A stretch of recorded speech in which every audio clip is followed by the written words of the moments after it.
Hello, 2018 AS question 7 mechanics.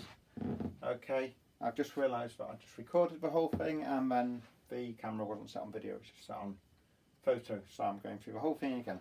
Right, so it'll probably be slightly faster than last time. So, we've got a train, it's accelerating, moving at constant acceleration. Okay, moves at constant velocity and then it slows down. Okay, at some point if you get a question like that you're going, yeah, I'm going to have to draw a graph at some point.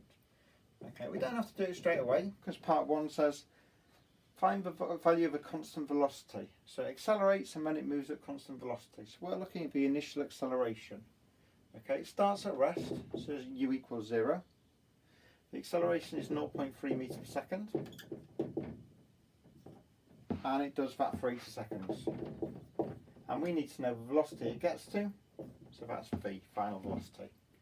Okay, v equals u plus at, so 0 plus 0.3 times 80, which is 24 meters per second.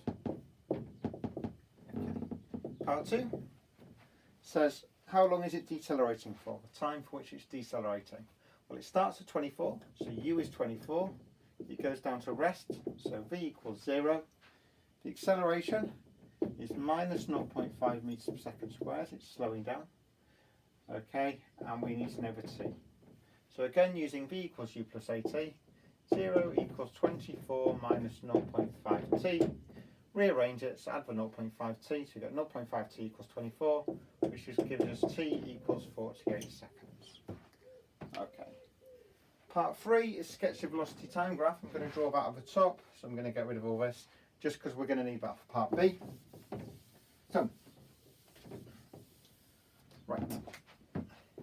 It's only a 1 mark question, so your mark is just for the shape. I'm going to put all the numbers on anyway, because it would be rude not to. Okay, but you don't need to for 1 mark. So we've got an acceleration up to 24 meters per second, and that takes 80 seconds, so I'm going to put 80 there.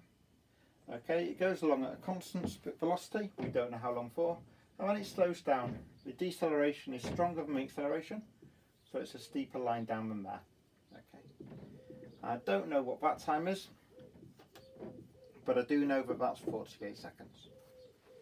Okay, so that's part 3. B, find the total time taken from a train to get from A to B. Most people call this distance x, which is fine, or t, but I'm going to use it as an x because it's different from a t I'm going to find. Okay, now that's x, this here is going to be x plus 128. So area of a trapezium, because we know the area is 4,800 meters. Area under a graph is for displacement.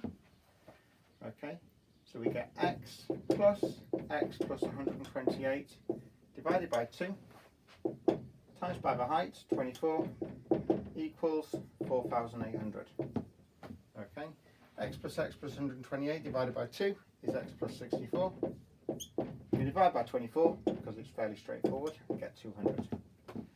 Okay, so we get x equals 200 minus 64, which is 136 seconds.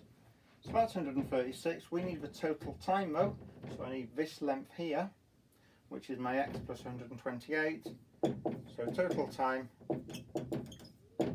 is 264 seconds. Make sure you added that on at the end, some people didn't. Right, part C says suggest a way we can make the model more realistic. Some people dived into air resistance. We don't know they didn't take air resistance into account. They don't mention any forces, all they mention is the acceleration. Okay, the most unlikely thing about the acceleration is that it's going to be constant the whole time. Okay, if you do mention air resistance, you have to say that variable air resistance would cause variable acceleration.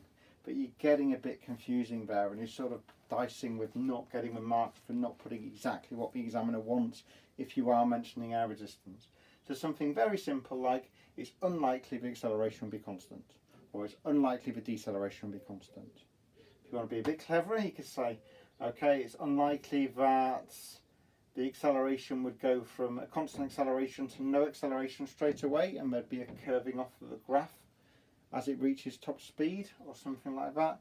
But to be honest, the easiest thing is just say the acceleration would look like a curve on the graph because it would be variable. Something like that. Don't get it too confusing. Don't try and be too clever with it. Okay, it's unlikely you're going to have constant acceleration. Okay, stay safe.